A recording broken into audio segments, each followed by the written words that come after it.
কেন্দ্র নম্বর 1, এই কেন্দ্রের যারা আমাদের এজেন্ট ছিলেন সকালবেলায় তাদেরকে স্বাক্ষর নিয়ে নেওয়া হয়েছে রেজাল্ট শিটে, এবং দেখবেন এখানে প্রিজাইডিং অফিসারের স্বাক্ষরের জায়গাটা ফাঁকা ফাঁকা তো থাকবেই। সকালবেলা তো আর ভোটও শেষ হয় নাই, গণনাও হয় নাই, স্বাক্ষর করবেন কি?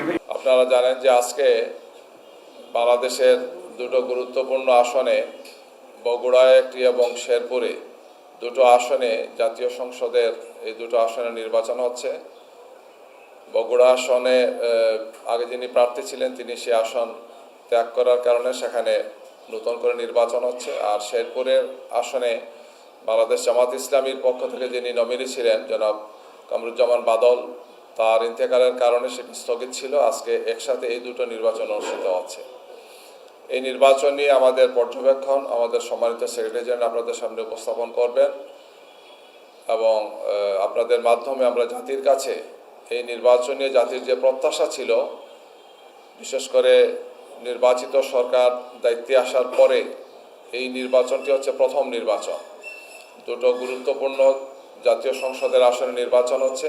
সেই নির্বাচনে যে ধরনের কারচুপি, অনিয়ম এবং প্রশাসনিক হস্তক্ষেপ সহ অনেকগুলো দুঃখজনক এবং দুর্ভাগ্যজনক ঘটনা ঘটেছে, যার খবর আমরা ইতিমধ্যে সংগ্রহ করেছি। এই বিষয়ে বিস্তারিত জাতির সামনে উপস্থাপনের জন্য এখন আপনাদের সামনে বক্তব্য রাখছেন বাংলাদেশ জামাত ইসলামীর সম্মানিত সেক্রেটারি জেনারেল সাবেক এমপি জনাব মিয়া গোলাম পারওয়ার। আসসালামু আলাইকুম ওয়া রাহমাতুল্লাহি ওয়া বারাকাতুহু। আলহামদুলিল্লাহ রাব্বিল আলামিন, আসসালাতু ওয়াসসালামু আলা সাইয়্যিদিল মুরসালিন ওয়া আলা আলিহি ওয়া সাহবিহি আজমাইন। সম্মানিত এবং প্রিয় সাংবাদিক বন্ধুগণ,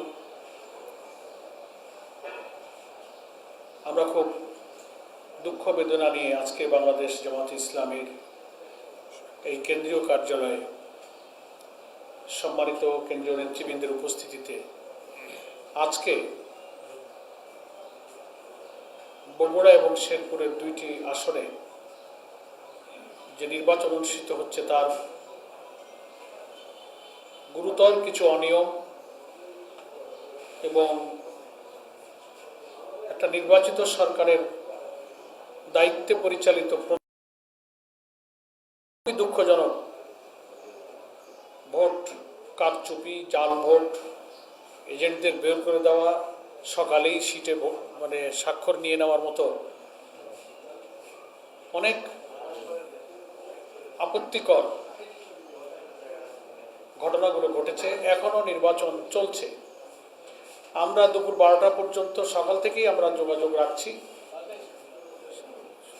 দুঃখের সাথে আপনাদের কাছে এ ব্যাপারে বাংলাদেশ জামাত ইসলামীর কেন্দ্রের পক্ষ থেকে প্রতিবাদ জানানোর জন্য এক্ষুনি তাৎক্ষণিক সেসব বিষয়ের প্রতিকার এবং ব্যবস্থা নেবার দাবিতে আজকে এই প্রেস ব্রিফিংয়ে আমরা মিলিত হয়েছি। আপনারা যারা এসেছেন তাদের সকলকে আমি আন্তরিকভাবে মোবারকবাদ জানাচ্ছি। যেহেতু আমাদের নামাজ সামনে, আমরা খুব দীর্ঘ করব না। আমি সংক্ষেপে আপনাদের কাছে কিছু তথ্য এবং আমাদের উদ্বেগটা প্রকাশ করে আমরা ব্রিফিংটা শেষ করতে চাই।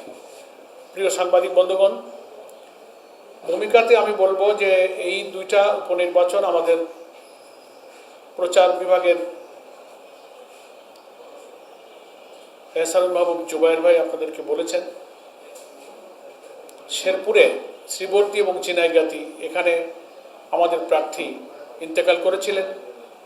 তার আগে শ্রীবর্দী উপজেলার সেক্রেটারি মৌলানা নুরুজ্জামানকে নির্মমভাবে হত্যা করে মৌলানা রেজাউল করিমকে হত্যা করা হয়েছিল। নানান ঘটনা সেখানে ঘটেছে। সেইখানে উপনির্বাচনে প্রার্থী হয়েছে আমাদের মাসুদুর রহমান মাসুদ ভাই, সাবেক সেনা কর্মকর্তা। আর বগুড়াতে যিনি আমাদের প্রার্থী ছিলেন, বগুড়া শহরের আমির, কেন্দ্রীয় মজলিস শুরার সদস্য জনাব আবিদুর রহমান সোহেল, করম পরিষদের সদস্য। এবং আপনাদের অবগতির জন্য আমি আরও জানাচ্ছি যে আমরা বিগত 4, 5 এবং 6 3 দিন এই দুটি আসনে কেন্দ্রের পক্ষ থেকে আমি নিজেই সফর করেছি, এবং আমাদের নির্বাহী সদস্য অধ্যক্ষ শাহাবুদ্দিন সাহেব আমার সঙ্গে ছিলেন। এই দুইটি আসনের বিভিন্ন এলাকায় আমরা পরিদর্শন করেছি, সমাবেশ করেছি, সাংবাদিক সম্মেলন করেছি। সেই সাংবাদিক সম্মেলনে আমরা ওখানে যে তথ্য পেয়েছি সে উদ্বেগও আমরা প্রকাশ করে এসেছি এবং আবেদন জানিয়ে এসেছি প্রশাসন, রিটার্নিং অফিসার, প্রিজাইডিং, পলিং যারা থাকবেন, নির্বাচনকে আপনারা নিরপেক্ষ করবেন, এটাকে আর একটা মাগুরা নির্বাচন বানাবেন না। ইঞ্জিনিয়ারিংয়ের অনেক কথা আমরা আগে শুনেছি, এখন নির্বাচিত সরকার অধীনের এই নির্বাচন যেন নিরপেক্ষ হয়। কিন্তু ওখানেই আমরা শুনে আসছিলাম ভয়, ভীতি, কেন্দ্রে যেতে না দেওয়া, এজেন্টদের উপরে হুমকি দেওয়া, বহু কিছু তখনই চলছিল। এই আমরা যে কয়েকদিনে সফর করলাম, আজকে সকাল থেকে ঠিকই দেখলাম সেই ধারণা সত্য ঘটেছে। আমি একেবারেই খুব সংক্ষেপে আপনাদেরকে কয়েকটা তথ্য দিচ্ছি। প্রধান তিনটা কাজ। একটা হচ্ছে যে সকালেই বিভিন্ন কেন্দ্রে এজেন্টদেরকে আগেই, যেটা একেবারে নির্বাচনী আচরণবিধির খেলাফ, প্রিজাইডিং অফিসার জোর করে আমাদের এজেন্টদের কাছ থেকে রেজাল্ট শিটে স্বাক্ষর করে নিয়েছেন, যার নিয়ম হলো ভোট গ্রহণ শেষ হবে, গণনা শেষ হবে, ফলাফল তৈরি হবে, তখন রেজাল্ট শিটে সব প্রার্থীর এজেন্টরা স্বাক্ষর করবেন। কেন্দ্র নম্বর 1, এই কেন্দ্রের যারা আমাদের এজেন্ট ছিলেন সকালবেলায় তাদেরকে স্বাক্ষর দিয়ে নেওয়া হয়েছে রেজাল্ট শিটে। এবং দেখবেন এখানে প্রিজাইডিং অফিসারের স্বাক্ষরের জায়গাটা ফাঁকা ফাঁকা তো থাকবেই। সকালবেলা তো আর ভোটও শেষ হয় নাই, গণনাও হয় নাই, স্বাক্ষর করবেন কি? এরপরে এখন ইচ্ছা মতো ভোটের সংখ্যা বসায় দিতে পারবেন, বলবে আপনাদের এজেন্ট তো স্বাক্ষর আছে। এটা একটা গুরুতর অভিযোগ।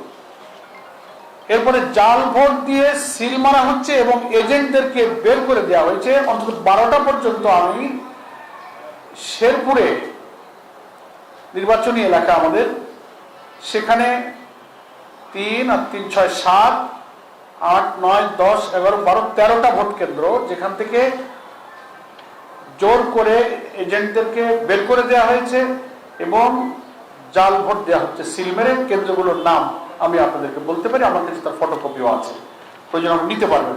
কিন্তু সেই জাল ভোট ঠেকানোর জন্য আমাদের ইসলামিয়া কামিল মাদ্রাসা যে ভোট কেন্দ্র, সেখানে শ্রীবর্দী পৌর বিএনপির সেক্রেটারি আব্দুল্লাহ মোহাম্মদ দুলাল এবং পৌর আহ্বায়ক অপুর নেতৃত্বে সেই কেন্দ্রে ঢুকে এজেন্টদেরকে বের করে দেওয়া হয়েছে। এটার প্রতিবাদ করতে গিয়েছে জামাত ইসলামের ওই উপজেলা জামাত ইসলামীর যুব কমিটির সভাপতি আমির হামজা, তার উপরে চড়া হয়েছে, মারপিট করেছে, রক্তাক্ত হয়েছে। সে নিজেও মিডিয়ার সামনে বক্তব্য রেখেছে, আপনারা ভাইরাল দেখতে পাবেন সোশ্যাল মিডিয়াতে। কিন্তু এই বের করে দেওয়া জাল ভোট এইসব কিছু এখন অনেক ভাইরাল হয়েছে। আর আগে তো আমি বললাম যেটা সকালবেলাতেই রেজাল্ট শিটে সই করে নিয়েছে মালতীনগর সরকারি প্রাথমিক বিদ্যালয়, এটা বগুড়া 6 নির্বাচনী এলাকা, কেন্দ্র নম্বর 1, এখান থেকে নিয়েছে। নেক্সট আপনাদের কাছে আর একটা তথ্য দিচ্ছি আমরা, যে পুলিশকে, সেনাবাহিনীকে, রিটার্নিং অফিসারকে আমাদের নেতৃবৃন্দ নির্বাচনী দায়িত্বে যারা আছেন তারা বারবার রিকোয়েস্ট করার পরেও কোনো প্রতিকার হয়নি। সেখানে বিএনপি প্রার্থীর পক্ষ থেকে নিযুক্ত পেটোয়া বাহিনী কেন্দ্রে কেন্দ্রে তারা হামলা করছে, মহিলাদেরকে ভোট কেন্দ্রে যেতে বাধা দিচ্ছে, তাদেরকে অপমানিত করছে, লাঞ্ছিত করছে। মনে হচ্ছে প্রশাসন অসহায়, কোন এক জায়গা থেকে নির্দেশিত হয়ে তারা যেন এখন আন্ডান, তাদের কিছু যেন করার নেই। তো সাংবাদিক বন্ধুদের কাছে আমরা এই কথাটা এই জন্য বলছি যে কেবলই 1-1.5 মাস হলো অবাধ নিরপেক্ষ নির্বাচনের কথা বলে আন্দোলন করা, সংগ্রাম করা, জীবন দেওয়া ফ্যাসিবাদ বিরোধী আন্দোলনের রাজনৈতিক দলগুলোর একটি বড় দল এখন ক্ষমতায়। তাদের হাতে প্রথম 2টো উপনির্বাচনের এই যদি চিত্র হয়, তো সামনে স্থানীয় সরকার নির্বাচন সহ আর যেসব নির্বাচন হবে সেই নির্বাচনে আমরা কি করে ভোটারদের আকাঙ্ক্ষার প্রতিফলন আশা করতে পারি। এই জন্য আমরা এক্ষুনি নির্বাচন প্রধান কমিশনার, যিনি প্রধান নির্বাচন কমিশনের দৃষ্টিতে আনছি, জামাত ইসলামের এই কেন্দ্রীয় কার্যালয় থেকে প্রেস ব্রিফিংয়ের মাধ্যমে এক্ষুনি আপনি এই 2 নির্বাচনী আসনের রিটার্নিং অফিসারকে নির্দেশ দেবেন, যেসব অনিয়মের কথাগুলো আমরা বললাম, যেসব কেন্দ্র থেকে জাল ভোট দিয়ে এজেন্টদের বের করে দেওয়া হচ্ছে, আগে স্বাক্ষর নেওয়া হচ্ছে, সেই সব প্রিজাইডিং অফিসারদের প্রতি আপনি আইনগত ব্যবস্থা গ্রহণ করুন এবং ব্যাপক অনিয়ম যেখানে হয়েছে সেখানে আপনি ভোট গ্রহণ স্থগিত করুন, পুনরায় ভোটের ব্যবস্থা করুন। তা না হলে জনগণ এরকম জোরপূর্বক একতরফা নির্বাচনের ফলাফল তো মেনে নেবে না। এটা আমি প্রধান নির্বাচন কমিশনের কাছে আমাদের পক্ষ থেকে আবেদন জানাচ্ছি। যেসব কেন্দ্রে জাল ভোট এবং এজেন্ট বের করে দেওয়া হয়েছে 10-12টি কেন্দ্রের নাম এবং তালিকা আমাদের হাতে আছে। আপনারা প্রেস ব্রিফিং শেষে এর ফটোকপি আপনারা নিয়ে নিতে পারবেন। আমি খুব সংক্ষেপে, অনেকগুলো কেন্দ্র, 2টা আসনে মিলে প্রায় 300 ভোট কেন্দ্র হবে। তো ঘটনা ঘটবার জন্য এখনো ভোট চলাকালীন 4:30 পর্যন্ত ভোট চললে অনেক সময় এখনো বাকি আছে। আমরা 11টা 11:30 পর্যন্ত যে তথ্য সংগ্রহ করছি, তথ্য আমাদের কাছে আসছে। আর আপনারা সবাই গণমাধ্যমের সাথে যুক্ত, আপনারা সোশ্যাল মিডিয়াতে নজর রাখলে দেখতে পাবেন এই 2টা আসনে কি হচ্ছে। সেই জন্য আমি আপনাদের মাধ্যমে এই গুরুতর অনিয়ম হওয়ার কেন্দ্রগুলোর ভোট স্থগিত করতে দাবি জানাচ্ছি। যারা প্রিজাইডিং অফিসারের দায়িত্ব পালন করেছেন তাদের প্রতি আইনগত ব্যবস্থা নেওয়ার জন্য রিটার্নিং অফিসারের মাধ্যমে প্রধান নির্বাচন কমিশনের হস্তক্ষেপ কামনা করছি। আর দলীয় সন্ত্রাসীরা ভোট কেন্দ্রে দলবদ্ধভাবে ঢুকছে কিভাবে, এবং সোশ্যাল মিডিয়াতে আসছে যে ভোটার নয় একটা ছেলে, সে ঢুকে ভোট দিচ্ছে, তাকে ধরে ফেলেছে সাংবাদিকরা, জিজ্ঞাসা করছে তোমার বয়স কত, তোমার আইডি কার্ড কই, তুমি কেন আসলে? সে লাজবাব, সে কোনো জবাব দিতে পারছে না। তো এত সামাজিক যোগাযোগ মাধ্যমে, গণমাধ্যমে এগুলো আসার পরে কি করে সেখানে ভোট চলতে পারে? সেজন্য সন্ত্রাসী পেটো ভাইরা যাচ্ছে, আমাদের নারী ভোটারদেরকে ভয়ভীতি দেওয়া হচ্ছে, অনেকে হতাশ হয়ে যাচ্ছেন, ভোট কেন্দ্রে যেতে সাহস পাচ্ছেন না। এই দুপুরবেলা আমি আমার প্রিয় সাংবাদিক বন্ধুদের মাধ্যমে প্রধান নির্বাচন কমিশনের আশু হস্তক্ষেপ কামনা করছি এবং বগুড়া এবং শেরপুরের এই 2টি নির্বাচনী এলাকা যারা কর্মরত রিটার্নিং অফিসার আছেন, প্রিজাইডিং অফিসার আছেন, তাদের দৃষ্টিতে যেন প্রয়োজনীয় ব্যবস্থা নেওয়ার জন্য নির্দেশনা দেওয়া হয়, আমি আপনাদের মাধ্যমে সেই আবেদন জানাচ্ছি। আপনাদের সকলকে ধন্যবাদ। নামাজের আগে আর সময় নেই, 1 মিনিটও নাই। খুব জরুরি প্রশ্ন, তেমন কিছু থাকার কথা না, কারণ আমি তো তথ্য দিয়েছি, তবুও বলেন। এক্ষুনি আমরা কোনো সিদ্ধান্ত নিলে জানাবো। আমাদের সাথে লাস্ট 2 জেলারই 2 জায়গারই দায়িত্বশীলের সাথে আমাদের কথা হচ্ছে, প্রার্থীর 2জনের সাথে আমার কথা হয়েছে এবং তারা সেই অনিয়ম হওয়া কেন্দ্রে দাঁড়িয়ে আমাকে তথ্য দিয়েছে যে আমি দাঁড়িয়ে আছি সেই কেন্দ্র থেকে আমাকে বের করে দেওয়া হলো আমার এজেন্ট থেকে। তো আমি তার সাক্ষী হিসেবে আপনাদের কাছে বললাম।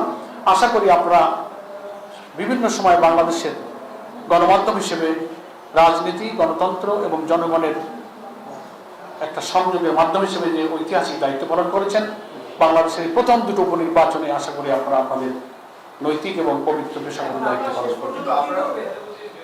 শেষ পর্যন্ত কিছু বলার থাকলে তো আবার বলবো ইনশাআল্লাহ।